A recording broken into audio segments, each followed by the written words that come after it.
అందరికీ వందనాలు. ఆత్మీయంగా ఎదగాలి అనే ఆలోచనలో మనం దేవుని మాటల్ని చూస్తూ చాలా విషయాలు నేర్చుకోవడానికి ప్రయత్నం చేస్తూ ఉన్నాం.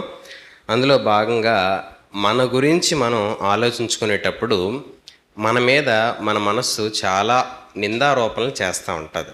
అయితే దేవుని ఆలోచన, దేవుని మాట, దేవుడు అనే పరిస్థితికి వచ్చినప్పుడు మనం ఆయన మనకిచ్చే విడుదలని, ఆయన మనల్ని కుమారుగా చేర్చుకున్న స్థాయిని, ఆయన కుటుంబంలో మనం ఒకరుగా మనల్ని మనం చూసుకుంటూ దేవుడు మనతో ఉన్నాడని ప్రతి పనిని దేవుని బలము చేత చేయడానికి నిలవబడడానికి ప్రయత్నం చేస్తాం. అంతేకాదు, మనం నిలవబడుతూ మరొకరు నిలవబడాలనే ప్రార్థన మనలో నుంచి వెళ్తూ ఉంటుంది.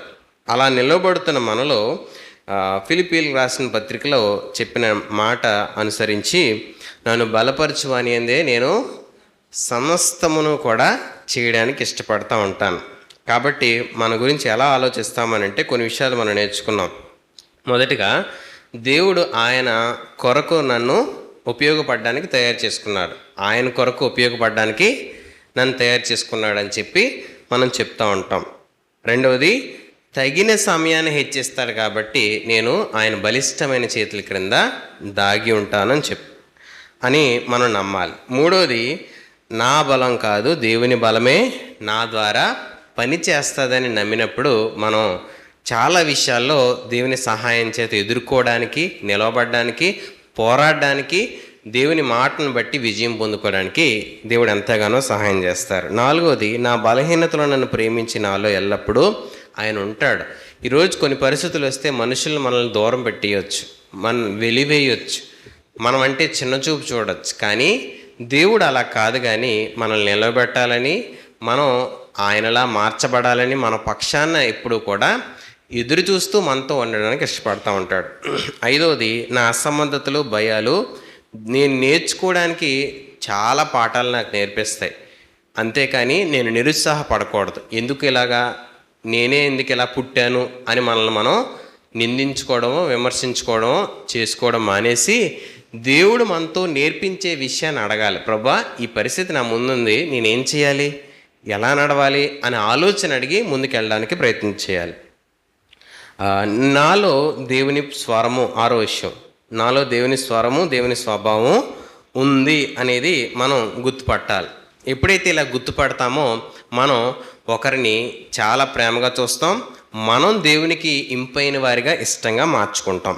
ఆరో విషయాన్ని నేర్చుకున్నాం. ఏడవది, నన్ను దేవుడు పిలుచుకున్నాడు, అందుకే నాకు రక్షణ వచ్చింది. మనల్ని పిలుచుకుంది, మన గురించి శ్రద్ధ, ఆలోచన, భవిష్యత్తు ప్రణాళిక దేవునికి కలిగి ఉందని చెప్పి మనల్ని దేవుడు పిలుచుకున్నాడనే మాట ఖచ్చితంగా ధైర్యంతో నిలబడుతుంది. ఎనిమిదవ విషయం, ఏ స్థాయి స్థితి దేవుని నుండి నన్ను దూరం చేయదు అనే వాస్తవాన్ని గుర్తుపట్టినప్పుడు ఎలాంటి పరిస్థితి అయినా దేవుణ్ణి విడిచిపెట్టాం, దేవునితో పాటే ఉండి ముందుకు కొనసాగుతాం. తొమ్మిదో విషయం, బాహ్య శరీర బలహీనతలు కానీ అంతరంగ బలహీనతలు కానీ దేవునికి సాక్షిగా కృప నన్ను నిలబెడుతుంది. కాబట్టి కృపను మనలో ఉండే ప్రతి పరిస్థితిని దేవునికి అయిష్టమైన దాన్ని తొలగించుకొని దేవునికి ఇంపైందిగా మార్చుకోవడానికి కృపను వాడుకోవాలి తప్ప కృపని ఆసరగా తీసుకొని పాపాన్ని కొనసాగించకూడదు.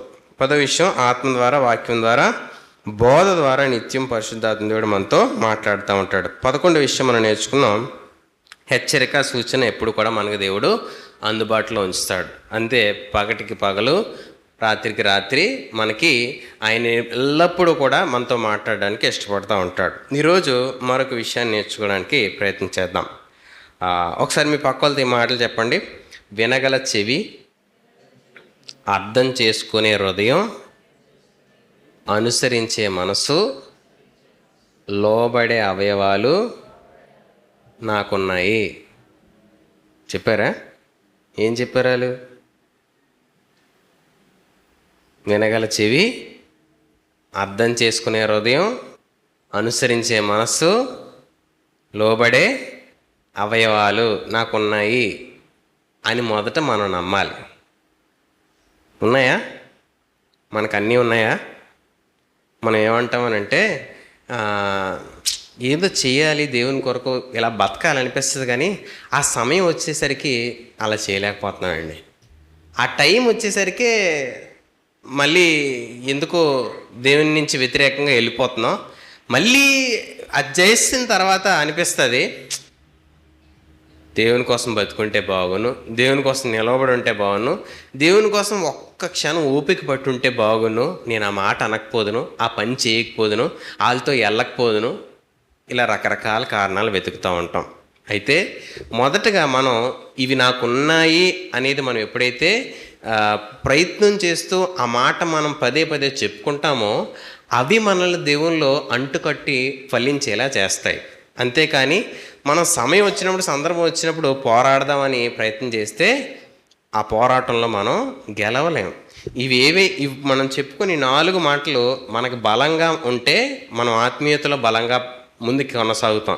ఇవి మనకు బలహీనంగా అయిపోతే మనం దేవునిలో నిలబడడానికి ఎంత ప్రయత్నం చేసినా ఆ పోరాటాలు ఉంటాయి తప్ప మనం ఫలించేవారిగా కనపడలేము. కాబట్టి ఈ 4 విషయాల్లో మనం కొన్ని పరిశీలించుకొని నేర్చుకోవడానికి ప్రయత్నం చేద్దాం. మొదటిది ఏంటి?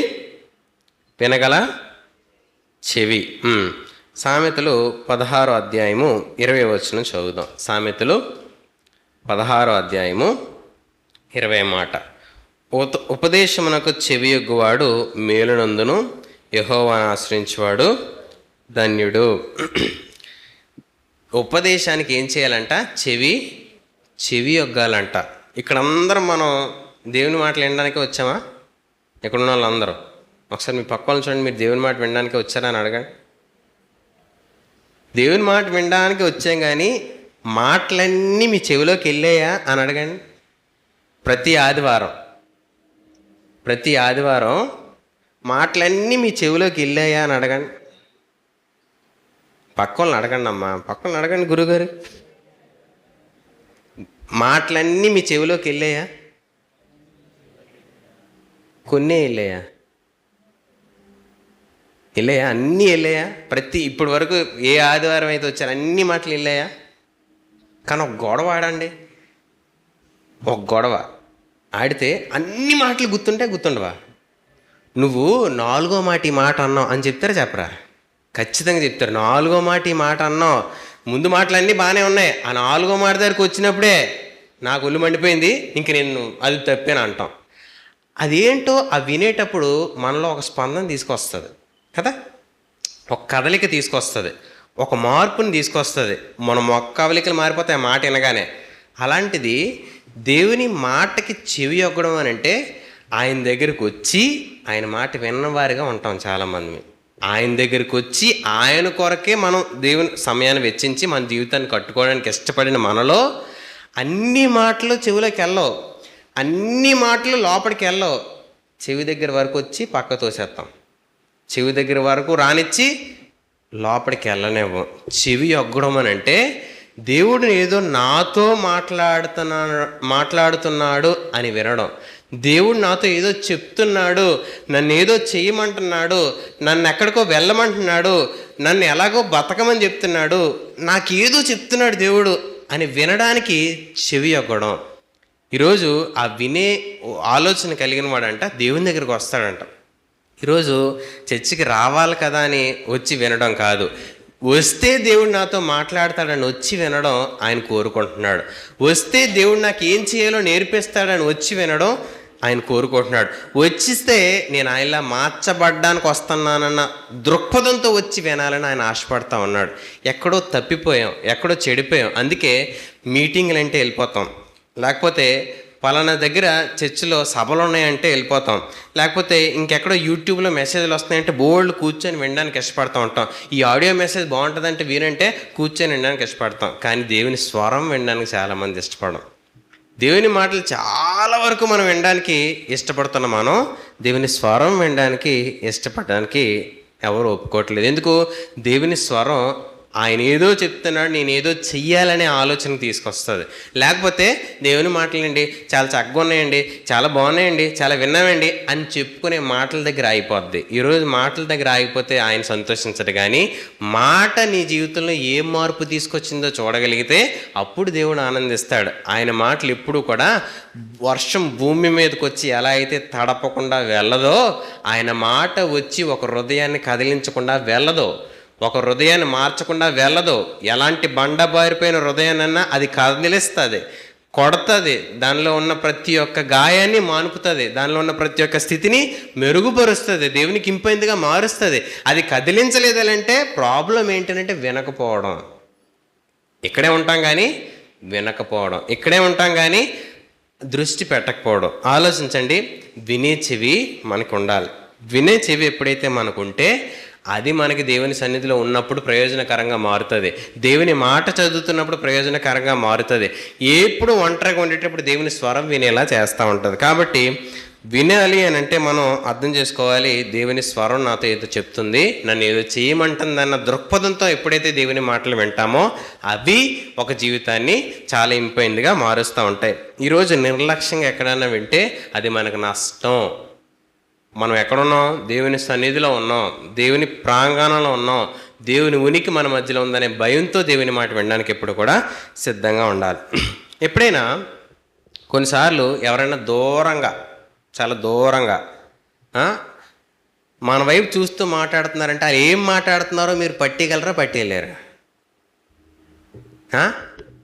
దూరంగా, చాలా దూరంగా అక్కడి నించొని ఇలా సైకిల్ చేస్తూ మన వైపు చూపిస్తూ ఏదో మాట్లాడుతుంటే మీరు గుర్తుపట్టగలరా? గుర్తుపట్టలేరా?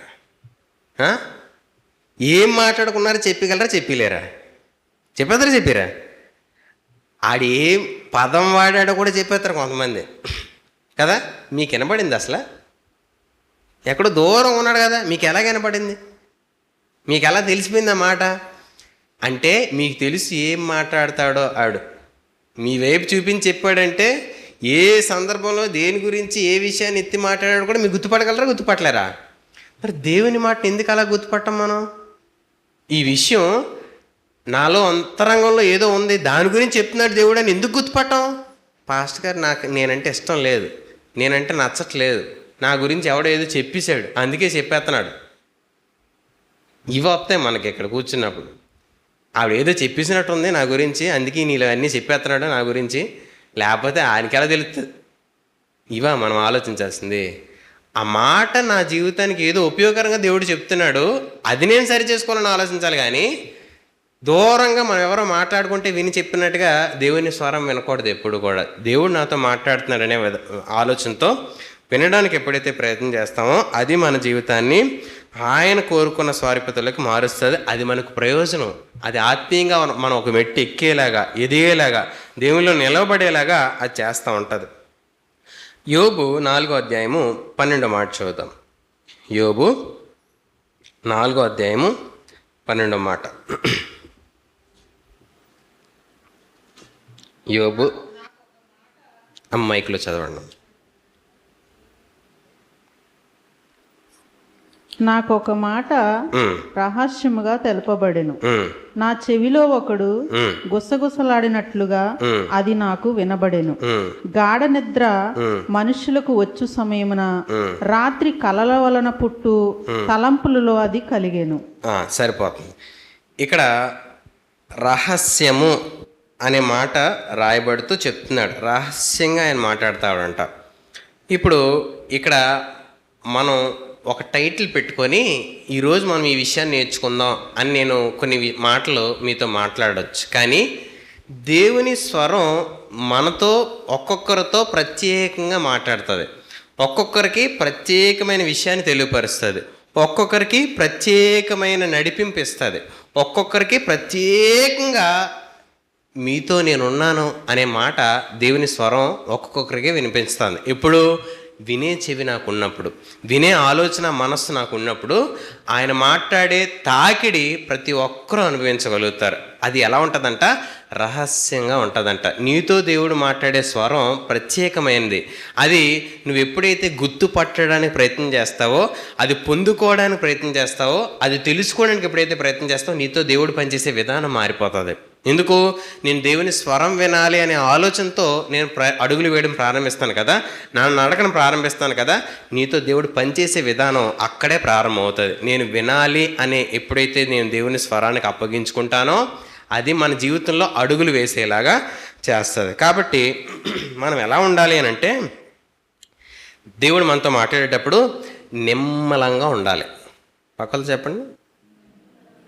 నిమ్మలంగా ఉండాలంటే, ఇప్పుడు నా ముందు కూర్చున్నారు కదా మీరు అందరూ, నిమ్మలంగా ఉన్నారా? మీరు అడగండి మీ పక్కన, నిమ్మలంగా ఉన్నారా అని. నిమ్మలంగా అంటే ఏంటి చెప్పండి ముందు. ఉన్నారని అడిగేశారు. మన మనస్సు, మన ఆలోచన ఎక్కడ ఉండాలి? ప్రశాంతంగా ఉండాలి. ప్రభువా నాతో మాట్లాడండి, మా ఆయన ఇలాగ అన్నాడు, మా ఆవిడ ఎలా అంటుంది, మా కొడుకు ఇలా చేశాడు, ప్రభా నువ్వు చెప్పు ప్రభా. వినపడుతుందా ఆయన స్వరం? వినపడుతుందా? నీకు రకరకాల ఆలోచనలు ఉంటే దేవుని స్వరం ఎందుకు వినపడుతుంది? దేవుని మాట ఎందుకు అర్థమవుతుంది? దేవుని ఆలోచన ఎందుకు మనకు తెలుస్తుంది? మన బాధ ఏదో మనకుంది, ఆ బాధకు తగ్గ దేవుడు ఏదో చెప్పేస్తే అమ్మయ్యా దేవుడు మాట ఇచ్చాడ్రా, సంతోషం, ఇంకెళ్ళిపోవచ్చు. ఆయన ఏం చెప్తున్నాడు? ఆయన బాధ నీకు వద్దా? అది నీకు మేలు. కానీ నువ్వు ఎదురు చూసే మాట ఏదైతే ఉంటుందో దేవుని దగ్గరికి వచ్చినప్పుడు, అది పొందుకోవాలని, అది వినాలని, అది దేవుడు నీతో చెప్పేయాలని, వాగ్దానం చేసేయాలని, అవి నీకు ప్రయోజనం కాదు. ఎందుకు? నీ ఆశని ఇచ్చ నెరవేరిపోద్ది. ఒకడు దేవుని వెంబడిస్తున్నాడని చెప్పాడనంటే, సిలువ ఎత్తుకొని ఆయన వెంబడి వెళ్తూ చావడానికి సిద్ధపడినోడు అతడు తన ఇష్టాన్ని నెరవేర్చుకోవడానికి ఇష్టపడ్డు. దేవుడు ఏం చేసినా దానికి ఒప్పుకుంటాడు. అందుకే యోసేపుకు దేవుడు ఒక్కసారి మాట్లాడినా, తన జీవితంలో ఏం జరిగినా కూడా దేవునితోనే నడిచాడు. తనకు వచ్చిన కళను నెరవేర్చుకోవడానికి కానీ, దేవుల్లో నేను ఇంకేదో సంపాదించుకోవడానికి కానీ దేనికి ఎదురు చూడలే. దేవుని పక్షంగా ఎలా బతకాలో అలాగే బతికాడు. అది ఏం చేసింది అని అంటే, దేవుడు తన జీవితంలో ఏం చేయాలో అది చేసేసింది. ఈ మాటలు అర్థమైతే మనం దేవుడు ఏం చేయమంటున్నాడో అది చేయడానికి ఇష్టపడతాం. అప్పుడు మన జీవితానికి ఏది అవసరమో, ఏది క్షేమమో, ఏది మేలో, ఏది జరగాలో అది దేవుడు చూసుకుంటాడు. కాబట్టి ఇలా ఎప్పుడైతే మనం ఆలోచించి దేవుని దగ్గరకు వస్తామో, మనం నిమ్మలంగా ఉంటాం, ప్రశాంతంగా ఉంటాం. మనకి ఏ భయం ఉండదు, ఏ బెంగ ఉండదు, ఏదో అవుతుందనే ఆందోళన కూడా మనలో ఉండదు. ప్రశాంతంగా ఉంటుంది. ఎందుకు? నేనేం చేయాలో దేవుడు చెప్తాడు, అది నేను వింటాను, అది నేను చేస్తాను. అప్పుడు నా జీవితంలో దేవుడు ఏం చేయాలో అది చేస్తాడు. నాకు ఈ పరిస్థితిని బట్టి, వ్యక్తులను బట్టి, లేకపోతే మరి ఇంకేదో కఠినమైన ఇబ్బందులు బట్టి నాకేం కాదు. ఎందుకు? నేను ఎవరి స్వరం వినడానికి ఇష్టపడుతున్నాను? దేవుని స్వరం వినడానికి ఇష్టపడతాను. దేవుని ప్రకారం, మాట ప్రకారం నడవడానికి ఇష్టపడతాను. నా జీవితంలో కలుగు చేసుకొని పనిచేసే దేవుడు, చూసుకునే దేవుడు, జరిగించే దేవుడు. నా మీదకి ఉపద్రవం వస్తుందా? రాని. ఇందాకలే కీర్తనలో మనం అనుకున్నాం, ఏం చేయబడ్డంటాలు? కదిలింపబడరంట, నిత్యము జ్ఞాపకంలో ఉంటారంట. ఈరోజు నువ్వు అసలు గుర్తు లేకుండా అయిపోవాలి, ఈడెవడో ఇక్కడ ఉన్నాడు తెలియకూడదని లోకంలో ఎంతమంది ప్రయత్నం చేసినా నీ ఉనికి కోల్పోవు ఆ ప్రదేశంలో. కాబట్టి అలా బతకడానికి ప్రయత్నం చేయండి. ఆయన స్వరం నీకు రహస్యంగా నిమ్మలంగా ఉండేటప్పుడు తెలుస్తుంది. రెండోది, ఆయన ఆ 13వ వచనంలో ఏమన్నాడంటే, గాఢ నిద్ర మనుషులకు వచ్చే సమయమున రాత్రి కలుల వలన పుట్టు తలంపుల్లో అది కలిగాను. నిజంగా ఒకసారి ఆలోచన, గాఢ నిద్ర పడితే మనకు ఒళ్ళు తెలుస్తుందా? తెలుస్తుంది. ఇక గాఢ నిద్ర పట్టేసిందమ్మా, అలారం మోగినా నాకు వినపడలేదు అని అంటారు కదా. గట్టిగా అలారం మోగిన వినపడుతుంది. అప్పుడు బాగా నిద్ర పడేస్తే ఎవరో వచ్చి ఆపుతూ ఉంటారు. అలాంటి గాఢ నిద్ర పట్టే సమయంలో దేవుని స్వరం వినపడుతుందంట. అంటే దాని ఉద్దేశం ఏంటి అని అంటే, నీలో ఏది పని చేయకూడదు, దేవుని మాట నీకు అర్థం అవ్వాలి, దేవుని మాట ప్రకారం అది గుర్తుపట్టాలి అని అంటే మనలో ఏ రకమైన ప్రణాళికలు పని చేయకూడదు. దాని ఉద్దేశం అది. గాఢ నిద్రలో నువ్వేం చేయలేవు కదా. అలాగా నీ ఆలోచన ఏది చెప్పకుండా నువ్వు దేవుని దగ్గర కూర్చోగలిగితే దేవుని స్వరం వినగలవు. నీ ఆలోచనలు, నీ కోరికలు, నీ ఉద్దేశాలు ఏవి నువ్వు మాట్లాడకుండా, ప్రభువా నీ ఆలోచన ఏంటో చెప్పు, నీ ఉద్దేశం ఏంటో చెప్పు, నీ నడిపింపు ఏంటో నాకు నేర్పించు అని ప్రశాంతంగా మౌనంగా కూర్చోగలిగితే దేవుని మాటలు, దేవుని ఆలోచనలు మనం గుర్తుపట్టగలుగుతాం. అయితే ఒకసారి మాట చూద్దాం. యోబు 12వ అధ్యాయము 11వ మాట. 12వ అధ్యాయము యోబు 11వ మాట చదువుదాం.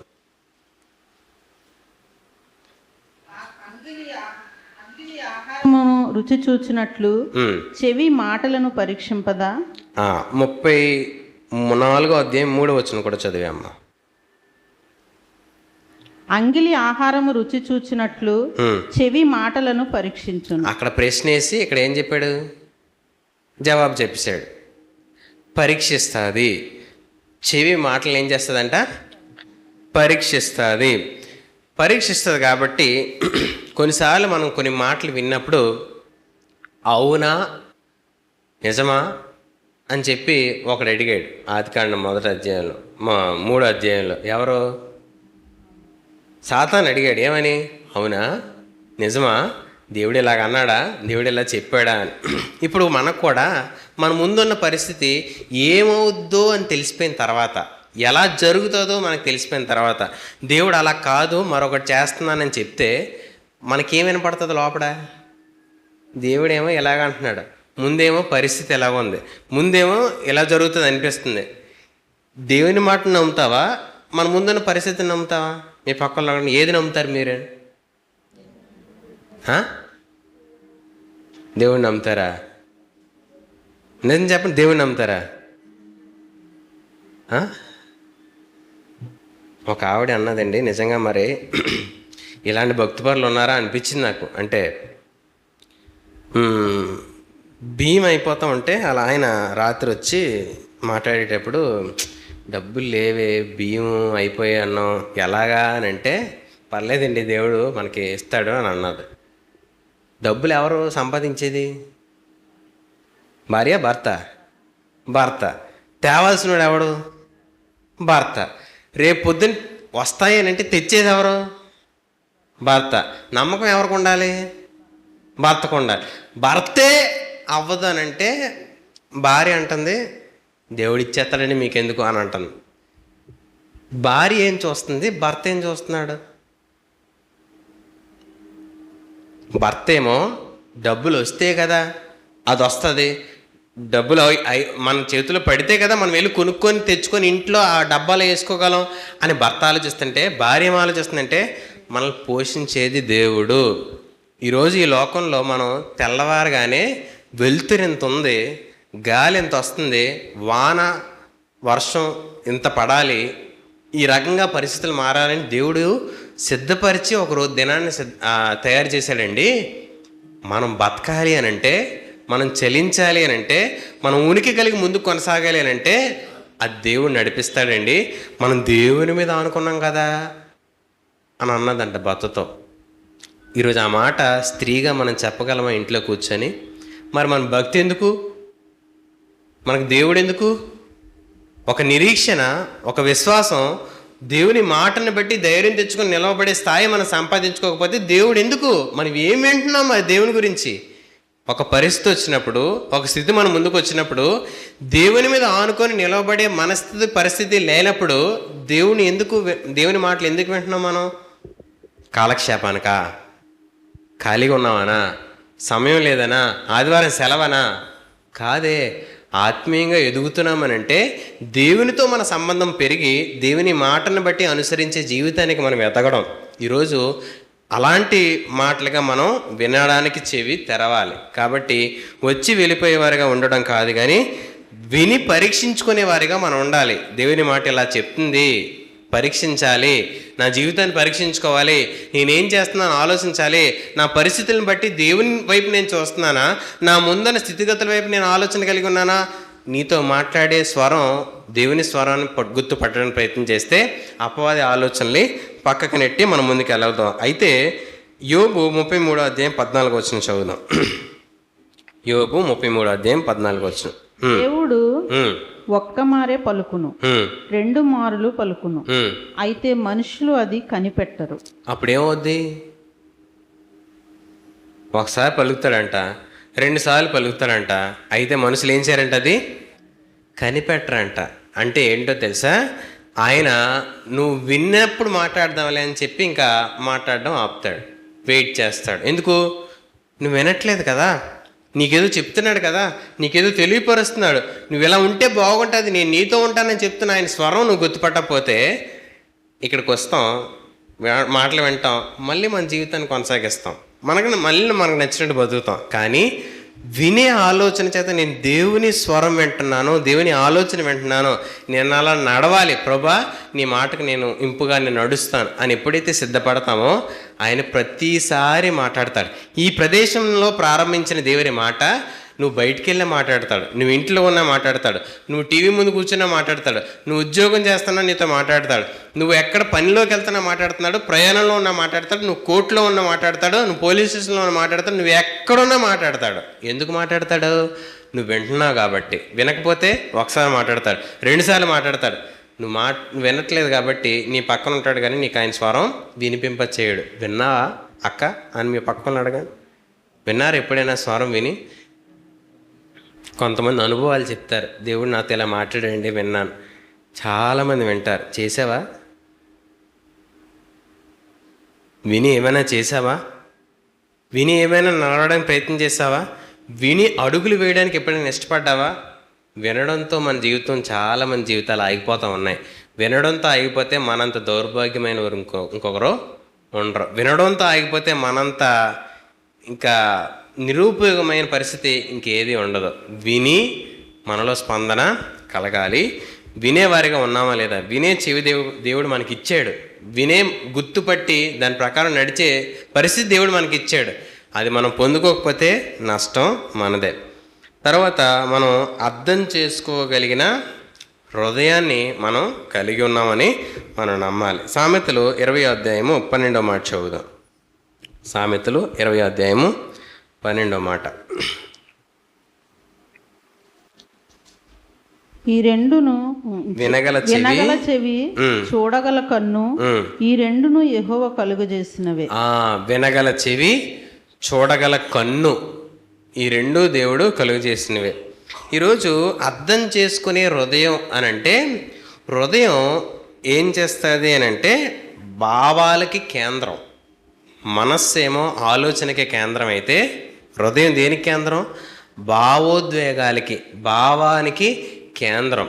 విన్నప్పుడు మనలో కదలికలు రకరకాలుగా వస్తాయి, ఆలోచనలు రకరకాలుగా వస్తాయి. మనం బాగా సంతోషకరమైన ఏమైనా జోకులు విన్నాం అనుకోండి, మనలో ఏమొస్తుంది? మనలో నవ్వు వస్తుంది రాదా? జబర్దస్త్ ఇంకేమో ప్రోగ్రాంలు ఉంటాయి కదా, చూసినప్పుడు మనకేమొస్తుంది? నవ్వుతారు. అలా చూస్తారేంటి? నాకు నా మాటలు అర్థమవుతున్నాయి మీకు? మన అర్థమైంది చెప్పండి. మనకేమొస్తుంది? నవ్వు వస్తుంది. ఎవరన్నా మనల్ని తిడితే కోపం వస్తుంది. చెప్పండి. అది కూడా మనకి ఏదైనా జోకేస్తే నవ్వు వస్తుంది, తిడితే కోపం వస్తుంది. ఈ రెండు ఎందుకు వస్తున్నాయి? విన్న మాట మనకు అర్థమైందని. నువ్వెన్ని తిట్టినా ఆడు ఎలాగ అంటున్నాడు అనుకోండి, దాని అర్థం ఏంటి? ఆడికి వినపడలేదని మొదట, రెండోది అర్థం అవ్వలేదని. విన్న అర్థమైన ఏదో ఒక కదలిక, ఏదో ఒక భావం మనలో కలగాలి. అర్థం చేసుకునే హృదయం దేవుడు మనకి ఇచ్చాడు అని అంటే ఆ వినిన మాట పరిస్థితిని చూసేలా చేస్తుందంట. అందుకే ఆయన అంటున్నాడు, విని ఈ చూడగల కన్ను, ఈ రెండు యెహోవా కలుగు చేసినవే. విని నువ్వు ఆ పరిస్థితిని చూడగలుగుతావు. ఓహో, దేవుడు ఇలా మాట్లాడుతున్నాడంటే ఇలా చేస్తాడు, ఇలా జరిగిస్తాడు, ఇలా అవుతుంది అని అర్థం చేసుకోగలిగిన పరిస్థితికి ఒక మెట్టు ఎక్కగలగడం దేవుడు మనకి ఇచ్చాడండి ఆత్మీయంగా ఎదుగుదలలో. కాబట్టి వినినప్పుడు మనం చూడడానికి ఎప్పుడైతే మనం ఇష్టపడతామో, ఆ పరిస్థితి ఇలా జరుగుతుందని ఎప్పుడైతే మనం అర్థం చేసుకుంటామో, దేవునితో మన సంబంధం మరింత పెరుగుతూ ఉంటుంది. కానీ విని వదిలేస్తే మాత్రం అర్థం చేసుకునే స్థాయికి మనం ఎదగలేము. అప్పుడు మన జీవితం ఆత్మీయంగా ఏమాత్రం కూడా ఎదగలేదు. విని ఏం చేయాలి? అర్థం చేసుకోవాలి. ఒకసారి మేము ఒకరి ఇంటికి వెళ్ళాం, మీటింగ్ నిమిత్తమై. అటు వెళ్ళి ఆ ప్రదేశంలో ఉన్నాం. ఆయన బయట నుంచి, ఆ ఇంటి యజమాని బయట నుంచి వచ్చాడు. వచ్చినప్పుడు వాళ్ళ ఇంట్లో ఒక కుక్క ఉందన్నమాట. కుక్క ఉంటే అది ఎప్పుడు కూడా ఆయన దగ్గర రాకముందే తలుపు దగ్గరికి వచ్చేస్తుంది. పరిగెట్టుకుని తలుపు దగ్గరికి వస్తే, ఏంటి తలుపు దగ్గర వాసన చూస్తుందంటే, అదేనండి శ్రీను గారు వస్తున్నారని చెప్పి ఆవిడ చెప్పింది. ఆహా అని చెప్పి మేము కూర్చోగానే వచ్చింది. అది ఇలా చూస్తుందండి. ఆయన స్వరం ఒక మాట మాట్లాడాడు, వెళ్ళి సోఫా దగ్గర కూర్చుని పోయింది కుక్క. కూర్చుని పోతే నేను అది చూసి, ఏంటండి ఆయన కోసం వచ్చిందన్నారు. జనరల్గా కుక్క వస్తే ఏం చేస్తుంది, మన ఇంట్లో పెంచుకున్న కుక్క అయితే, పెంపుడు కుక్క అయితే యజమాని మీదకి ఎక్కుతుంది, లేకపోతే నాకుతుంది, కొంచెంసేపు తిరుగుతుంది. అలాంటిది వెళ్ళి సోఫా దగ్గర కూర్చుని పోయింది. ఏంటనంటే ఆయన ఏమన్నాడంటే, ఆయన మూడ్ బాగోలేదు, దీనికి అర్థమైపోయింది, అందుకే ఇది ఇలా కూర్చుంది అని అన్నాడు. యజమాని మూడ్ బాగోలేదని ఒక మాటతో దానికి అర్థమైపోయింది కుక్కే.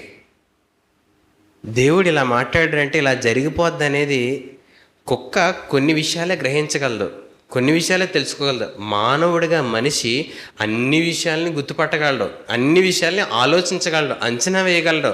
అదేంటో అర్థం చేసుకోగలిగిన కృపావరాలతో మనిషిని తయారు చేయబడ్డాడు, నింపబడ్డాడు. ఈరోజు విని మన కొన్ని పరిస్థితులు అర్థం చేసుకోవట్లేదు అని అంటే కావాలనే మన జీవితాన్ని చేతులారా నాశనం చేసుకోవడానికి ఇష్టపడుతున్నాం.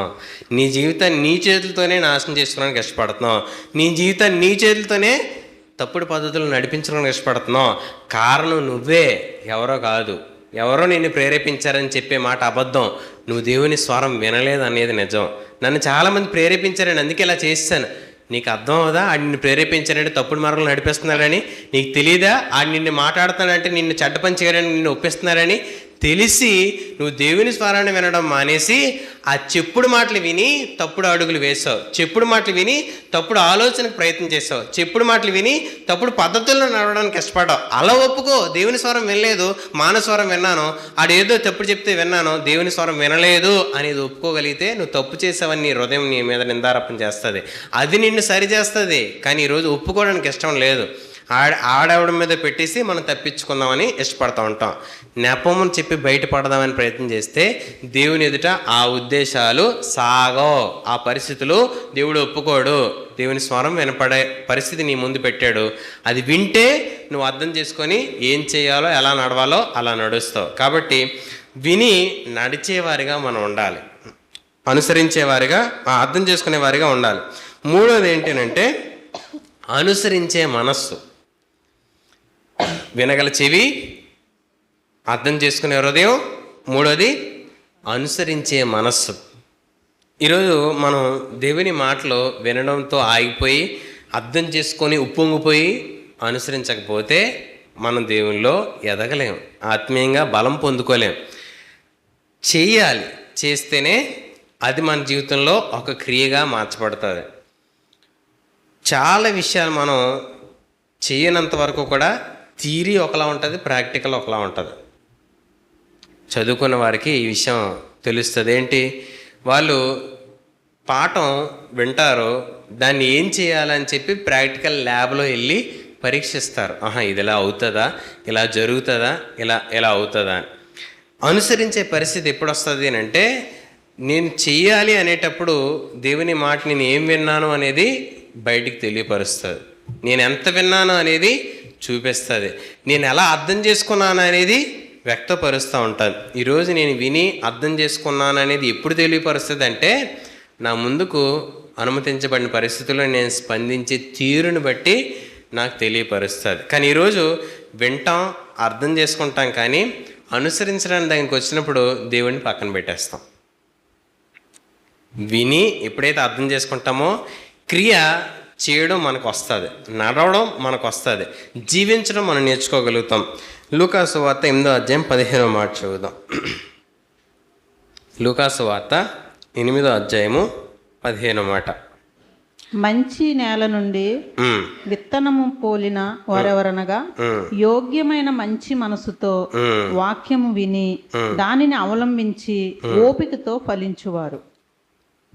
వారు ఏం చేస్తారంట, యోగ్యమైన మంచి మనసుతో ఎప్పుడైతే దేవుని మాట మనం వింటామో దాని ప్రకారం ఫలింపు అనేది ఎలా వస్తుందంట, 100 ఫలింపు అనేది మన జీవితంలో వస్తుంది. ఈరోజు అనుసరించడానికి ఎప్పుడు ప్రారంభం పెట్టానంటే వినడం దగ్గర ప్రారంభం అవుతుంది, వినే ఆలోచన దగ్గర ప్రారంభం అవుతుంది. ఈరోజు మనం కొన్ని విషయాల్లో చెయ్యాలి అని అంటే చేస్తాం, చేయకూడదంటే చెయ్యం. అలా మీరు ఎప్పుడైనా చేశారా? చెయ్యాలి అని అంటే 600 ఏం చేస్తాం, చేసేస్తాం. చేయకూడదని అంటే ఏదో సాగు చెప్పేస్తాం. కొంతమంది కొన్నిసార్లు ఇంట్లో స్త్రీలు జనరల్గా ఏదైనా పప్పలు స్నాక్స్ వండాలి అనుకున్నారనుకో, రాత్రి 1 గంట అయినా వండేస్తారు వాళ్ళు. వండేస్తారు, వండిరా. అది పెట్టాలి, అది చెయ్యాలి అన్నారనుకో, పొయ్యి వెలిగించారంటే ఇంక అయిపోయింది, ఇంకా ఆ పని అయిపోవాలి. ఆ కూర్చొని పడుకోవచ్చు కదా అని అంటే, ఉండు నువ్వు వెళ్ళి, కాదు నువ్వు సాయం చేయపోవు కానీ వెళ్ళు, నేను చేసుకుంటాను, నన్ను కదపకు అని చెప్పి అది అది చెయ్యాలన్న ఊపుడు వాళ్ళు ఏం చేస్తుంది, అది ఖచ్చితంగా చేయాలనిపిస్తుంది. పొరపాటున కొన్ని స్నేహితులు వస్తున్నారు, కొంచెం ఎక్కువ వండానంటే నాకు చేతిలో నడుము నొప్పి వచ్చేది, బయట నుంచి తెచ్చి. వీళ్ళు చెయ్యాలనుకుంటున్నారా, చేయలేదు అనుకుంటున్నారా? చెయ్యకూడదు అనుకునేటప్పుడు నిన్ను సీపురుపల్లి తీసుకెళ్ళి పక్కనెట్టమని నువ్వు ఎట్టవు. ఎందుకు? నువ్వేమనుకున్నావు? చెయ్యకూడదు అనుకున్నావు. నీకు నేను ఎన్ని చెప్పినా వినపడదు. అప్పుడు వినపడుతుందా? నేను చెయ్యాలి ప్రభా, నేను నడవాలి అని ఎప్పుడైతే మనం దేవుని మాట వింటామో అది అనుసరణలోకి తీసుకెళ్తుంది, ఆ దారిలోకి మనల్ని నడిపిస్తుంది. దేవుని మాట దగ్గరికి వచ్చినప్పుడు మనం మనస్సు జాగ్రత్తగా కాచుకోగలిగితే మనం దేవుని అడుగుల్లోకి మనం నడవగలుగుతాం. మన మనస్సును కాచుకోకపోతే దేవుని అడుగులు మనం గుర్తుపట్టలేం. దేవుని అడుగు జాడలు మనకు తెలియదు. దేవుడు ఎలా నడుస్తాడో, ఎలా నడవమంటాడో మనం గుర్తుపట్టలేము. అది గుర్తుపట్టాలి అని అంటే మన మనస్సు మన అదుపులో ఉండాలి.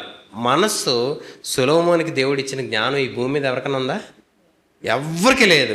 కానీ ఆ మనస్సును అదుపు చేయలేకపోయినప్పటికీ స్త్రీలు ఏం చేశారు? అతని మనస్సుని తిప్పేశారు, దేవుని తట్టు నుంచి తిప్పేశారు, దేవునికి వ్యతిరేకంగా నడిచేలా చేసేసారు.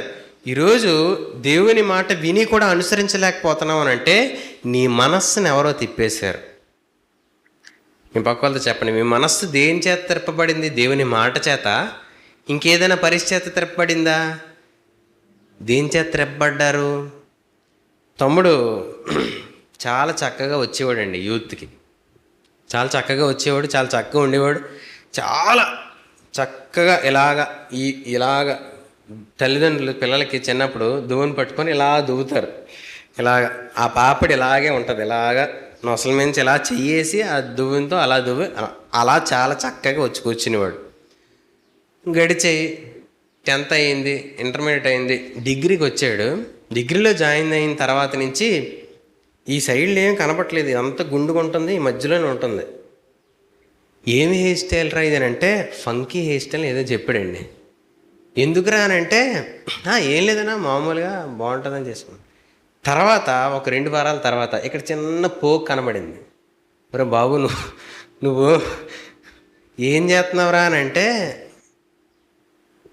అన్న నీ దగ్గర ఎందుకు దాయడం, ఆ అమ్మాయి ఇలా చెప్పింది, ఇలా చేస్తే నువ్వు బాగుంటావని అందుకే ట్రై చేశాను అన్నాడు. మొదట నువ్వు హెయిర్ స్టైల్ మార్చినప్పుడే కొంచెం జాగ్రత్త పడాల్సిందిరా. ఏదో కుర్రోడివి యూత్లోకి వచ్చావు, జుత్తు మార్చుకుంటే తప్పేముందిలే అన్నీ నేను హెచ్చరించకపోవడం బోధించే బోధకుల్లో బుద్ధి తప్పు. దేవుని దగ్గర క్షమాపణ అడిగి ఈరోజు ఉపవాసం ఉంటానంటే ఎందుకన్నా అని అన్నాడు. చెడిపోతే దేవుడు దుఃఖపడతాడరా? ఆ విషయంలో మనం దేవుని దగ్గర పశ్చాత్తాపడాలి, మన శరీరాన్ని కాల్చుకోవాలి. అది ఒక వ్యక్తి జీవితంలో పరివర్తన తీసుకొస్తుందిరా. నువ్వు కూడా ఆ విషయాల్లో ట్రై చేయనంటే నాకు అర్థమైందన్న తప్పు, ఇంకోసారి అలా చేయనన్నా అన్నాడు. చేస్తాడా చేయడా చెప్పండి మీరు? చేయడా? చేస్తాడా?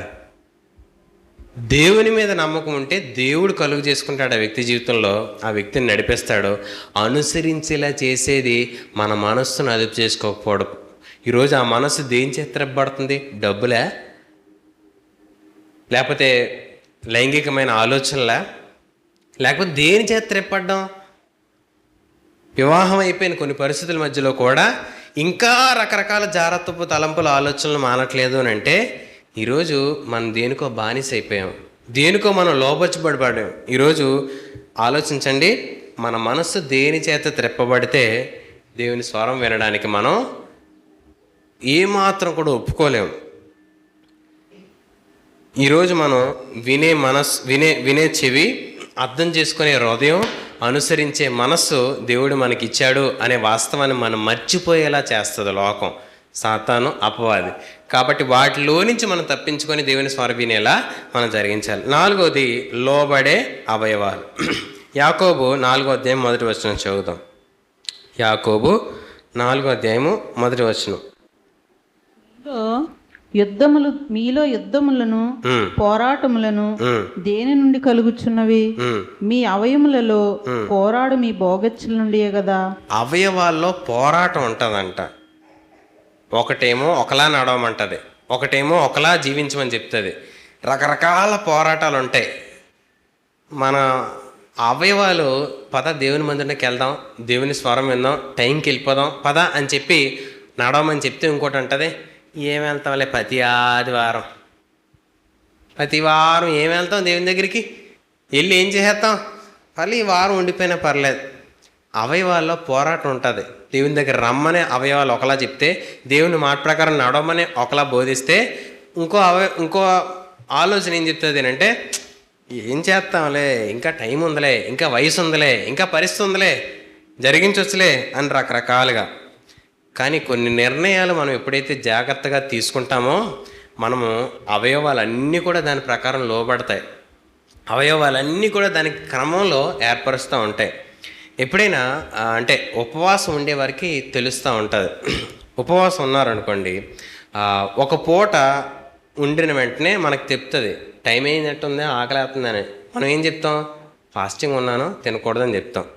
తర్వాత మనం ఒక రోజుకి దాటింది అనుకోండి, చెప్తుంది బాబు నీరసం ఉంది, కొంచెం కళ్ళు తిరిగినట్టుగా, కొంచెం మజ్జిగ తాగకూడదు, కొంచెం నిమ్మకాయ రసం తాగకూడదు, తాగొచ్చు తినకూడదు పర్లేదు తాగు అని ఏం చేస్తుంది, బాడీ మనకి సంకేతాలు ఇస్తుంది కదా, ఇస్తుంది. 2 రోజులు గడిచింది అనుకో, అప్పుడు ఏం చేస్తుంది, ఎవరు నాయన ఏట్రా లోపలికి ఏదైనా మేత తీరా బాబు నేను చచ్చిపోతున్నాను అని అంటుంది. నువ్వేం చేయట్లేదు అనుకో, అవయవాలు ఏం చేస్తాయి, లోపల ఉన్న కొవ్వుని నువ్వు తినకరా, నేను లోపల నేను తినేస్తానని చెప్పి ఏం చేస్తుంది, ఆ శరీరం చెడుని తొలగిస్తుంది. లోపడున్న ఆ క్రొవ్వుని కరిగించి నీ శరీరం నడిచేలా చేస్తుంది. అవయవాలు అది కోరిన కోరికని తీర్చకపోతే దాని కోరిక రకరకాలుగా తీర్చుకుంటుంది. అయితే దేవుని పక్షంగా మనం అవయవాల్ని దేవుని మాట చేత కోరికను తీర్చుకుంటే అవయవాలు పోరాడతాయి. మీలో యుద్ధంలో పోరాటాలు దేని వల్ల కలుగుతున్నాయి, మీలో అవయవాలకి కోరిక ఉంది. ఈరోజు ఆ కోరికను నువ్వు నియంత్రించుకొని దేవుని మాట చేత తృప్తిపరచుకోవడానికి ఇష్టపడతావో అది మనల్ని ఆత్మీయంగా ఎదిగేలా చేస్తుంది. ఈ రకంగా మనం ఎప్పుడైతే నడవడానికి ప్రయత్నం చేస్తామో నువ్వు ఆత్మీయంగా ఒక మెట్టు ఎక్కుతావు. ఒక అడుగు లోకంలో ఉన్నవారికంటే దేవుని స్వరం వినడం, దాన్ని అర్థం చేసుకోవడం, అనుసరించడం, నడవడం మన జీవితంలో ప్రారంభమవుతుంది. ఇలా నడవాలని దేవుని మాటలు మనకి నేర్పిస్తూ ఉన్నాయి. ఆ అలవాటు రావాలి అని అంటే మన అవయవాలు ప్రేరేపించిన చెప్పిన మాట వినకుండా దాన్ని దేవుని మాట చేత లోబడ్డానికి లోపరచడానికి ఇష్టపడాలి. అవయవాలు చెప్తా ఉంటాయి ఒక్కటిచ్చే చేత్తో అని అంటది. చేత్తో ఒక్కటిస్తే ఏమవుద్ది, చేత్తో ఒక్కటిచ్చేయడం అంటే ఏంటి, కొట్టడం. చేత్తో ఒక్కటిచ్చే అని అంటది. అప్పుడు ఏం చెప్పాలి, చేయికి ఏం చెప్పాలి అప్పుడు, బాబు నువ్వు చెప్పింది నేను చేయను, దేవుడు ఏం చెప్పాడు అది చేస్తాను. కోపం వచ్చిందంటే అవయవం మీ మాట వింటుందా, కోపం వచ్చినప్పుడు అవయవం మీ మాట వింటుందా, చెయ్యి వెళ్ళిపోద్ది అవతల మీద వేసేద్దామని. నీ అవయవం దేవుని మాటకు లోపడేలా చేయాలి. ఆ సమయంలో దేవుడు మాట్లాడ్డా, ఇందాక మనం చదువుకున్నాం యోబు 33 ఏమని, 1 మారు పలుకుతాడు, 2 మారు పలుకుతాడు, చెప్తాడు ఏయ్ ఏయ్ ఏయ్ ఆమె నా కుమార్తె. ఎవరి మీద చేయొత్తావు, ఎవరి మీద మాట అంటావు, నువ్వు చేయాల్సింది దీవెన వాక్యే తప్ప శాపం నీలో ఉండకూడదు. నీలో చెడు ఆలోచన తలపు నీలో ఉండకూడదు. బాగా కోపం తెచ్చానుకో, దేవుడు నేను దీవించును కాక అనేయండి. ఏమనాలి, దేవుడు నేను దీవించను కాక, నిన్ను ఇంకా బాగా తిట్టినట్టు నీ నోరుని దేవుడు అదుపు చేయను కాక. ఈ తిట్లు నేర్చుకోండి. మీ పక్కలు చెప్పండి, ఈ తిట్లు నేర్చుకోవాలండి. ఏమని, ఎంత కోపం వస్తే అంత దీవించేయండి, ఎంత ఎక్కువ కోపం వస్తే అంత ఎక్కువ. ప్రభా వీళ్ళకి ఇంకా ఎక్కువ అరిసినట్టు గొంతు బాగా తెరువు ప్రభా, ఇంకా ఎక్కువ తిట్టినట్టు ప్రభా వీళ్ళకి ఇంకా గొంతు బాగా ఇవ్వు, వీళ్ళు స్వరపేటికని పెంచు ప్రభా, వీళ్ళని దీవించని చెప్పి ఏం చేయాలి ఈసారి నుంచి. అవయవాలు ఒకలాగా చేయమని చెప్తాయి నీకు, కానీ నువ్వేం చేయాలి, దేవుడు ఏం చెప్తుంటే అది చేయడానికి ఇష్టపడాలి. నిన్ను శపించేవారిని దీవించమని బైబిల్ చెప్తే, నిన్ను హింసించేవారిని నిన్ను దీవించమని బైబిల్ చెప్తే, నీ భర్త నువ్వు సహించలేవా? నీ కుమారుడు నువ్వు సహించలేవా? నీ పిల్లల విషయంలో నువ్వు సహించలేవా? నీ తోబుట్టి వారితో నువ్వు సహించలేవా? నీకు తెలిసిన వారితో నువ్వు సహించలేవా? నీ ఇంటికి చేర్చుకొచ్చిన నీ కుమార్తెకు భర్తగా ఉన్న, నీ కుమారుడు కోడలుగా ఉన్న వాళ్ళ విషయంలో నువ్వు సహించలేవా? దీవించడానికి నీ నోరు తెరవాలి తప్ప శపించడానికి కాదు. వారిని బాగు చేయడానికి నీ నోరు తెరవాలి తప్ప వారేదో చేశారని నువ్వు కూడా అలాగే చేస్తే నీకు లోక సంబంధికి తేడా ఏంటి? వ్యత్యాసం ఏంటి? లోబడే అవయవాలు మనకు ఉన్నాయి, లోకంలో ఉన్నవారికి లేవు. కాబట్టి మనం అదుపు కలిగి ఉండాలి, ఆ నియంత్రణ కలిగి ఉండాలి. వినే చెవి, అర్థం చేసుకునే హృదయం, అనుసరించే మనస్సు, లోబడే అవయవాలు మనకున్నాయి. యెషయా 42వ అధ్యాయం 20వ వచనం. యెషయా 42వ అధ్యాయము 20వ మాట చదువు.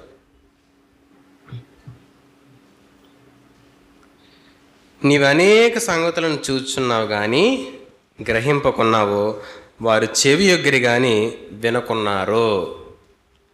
అనేక సంగతులు చూస్తున్నారు కానీ గ్రహింపు లేదంట. చాలా విషయాలు వారి చెవి దగ్గరికి వస్తున్నాయి కానీ వారు వినట్లేదు. అంటే చెవి ఇచ్చేస్తున్నారు కానీ వినట్లే. చాలామంది బుర్రూపుతారు కానీ వినరు. చాలామంది విన్నట్టుగా దుఃఖం 2 కన్నీటి బొట్లు కాల్చేస్తారు కానీ వాళ్ళు గ్రహించట్లేదు. వినడానికి చెవిచ్చి వినకపోవడం, విన్నట్టుగా నటించి గ్రహించకపోవడం, ఇవి నీ జీవితంలో నా జీవితంలో ఉంటే ఈ 4 బలహీనతలుగా ఉంటాయి. నువ్వు నలిగిపోతావు, కృంగిపోతావు, పోరాడతావు తప్ప ఆత్మీయంగా ఎదగలేవు. ఎందుకు? వినే చెవి, అర్థం చేసుకునే హృదయం, అనుసరించే మనస్సు, లోబడే అవయవాలకి దేవుని మాటకు మనం అవకాశం ఇవ్వట్లేదు, దేవుని స్వరానికి మనం అవకాశం ఇవ్వట్లేదు. కాబట్టి ఆత్మీయంగా ఎదుగుదల మనలో కనపడదు. నలిగేటప్పుడు మనం అనుకుంటాం నేను ఆత్మీయంగా ఎదుగుతున్నాను, మనం ఆ విషయాల్లో పోరాడేటప్పుడు అనుకుంటాం నేను ఆత్మీయంగా ఎదుగుతున్నాను. ఆ పోరాటాలు, నలుగుళ్ళు నీకు నీ శరీరానికే తప్ప నువ్వు దేవునిలో ఎదుగుతున్నావు అనడానికి రుజువు కాదు. దేవునిలో ఎదుగుతున్నావు అనడానికి రుజువు నువ్వు దేవుని మాట చేస్తావు కానీ నీ శరీరం పోరాడుతూ ఉంటుంది. ఆ పోరాటం ఉండాలి. అంతేకాని నువ్వు పోరాడుతున్న ప్రతి పోరాటాన్ని తీసుకొచ్చి దేవునితో నేను ఎదుగుతున్నాను అనే ఆలోచన అబద్ధం, అది మోసం. కాబట్టి మనం ఎక్కడున్నామో పరిశీలించుకుందాం. వినే చెవి, అర్థం చేసుకునే హృదయం, అనుసరించే మనస్సు, మర్చిపోయింది అప్పుడే 4వది లోబడే అవయవాలు చాలా ప్రాముఖ్యమైనవి. కాబట్టి అవి దేవుడు మనకి ఇచ్చాడు అని నమ్మి మన దేవుని స్వరం ఎప్పుడైతే వినడానికి ఇష్టపడతామో ఆయన ఒకసారి మాట్లాడి వదిలేడండి. మాటి మాటికి మనతో మాట్లాడతాడు. ఆ మాట్లాడే మాట మనం నిర్లక్ష్యం చేస్తే ఆయన మౌనంగా ఉంటాడు. అది మనకి మన త్రోవ సరిగ్గా కనబడుతుంది. బాగుంది, దేవుడు ఏం చెప్పట్లేదంటే వెళ్ళిపోమంటున్నాడు ఏమని చెప్పి ఆ దారిలో వెళ్ళిపోతావు, నాశనాన్ని కొని తెచ్చుకుంటావు. కాబట్టి దేవుని స్వరం వినడానికి ఇష్టపడేటప్పుడు ముందు నేను దాని ప్రకారం నడవాలి అనే వాస్తవాన్ని గుర్తుపట్టండి, దాని ప్రకారం నేను జీవించాలనే వాస్తవాన్ని గుర్తుపట్టండి. వినడానికి, నేను చేయడానికి, అంతే తప్ప విని నాకు నచ్చితే చేస్తాను, నచ్చకపోతే చేయను అనే ఆలోచనకి వెళ్ళడం లోపడ్డం కాదు. వినితే దాని ఉద్దేశం నేను చేస్తానని ఒప్పుకునే మనస్తత్వంతో వినడం, నేను అనుసరిస్తాననే ఆలోచనతో వినడం, నేను దాని ప్రకారం నా అవయవాలను లోపరిచి దేవుని మాట ప్రకారం జీవిస్తానని చెప్పి నా అంగీకారంతో దేవుని మాట వినడానికి ఎప్పుడైతే ఒక వ్యక్తి వస్తాడో అతడు దేవుని ఆ ఆత్మీయతలో ఎదుగుతాడు తప్ప లేకపోతే లోకంలో కలిసిపోయిన వాడిగానే మనం ఉంటాం. కాబట్టి మనం ఎలా ఉన్నామో పరిశీలించుకుందాం, దేవుని సహాయాన్ని అడుగుదాం.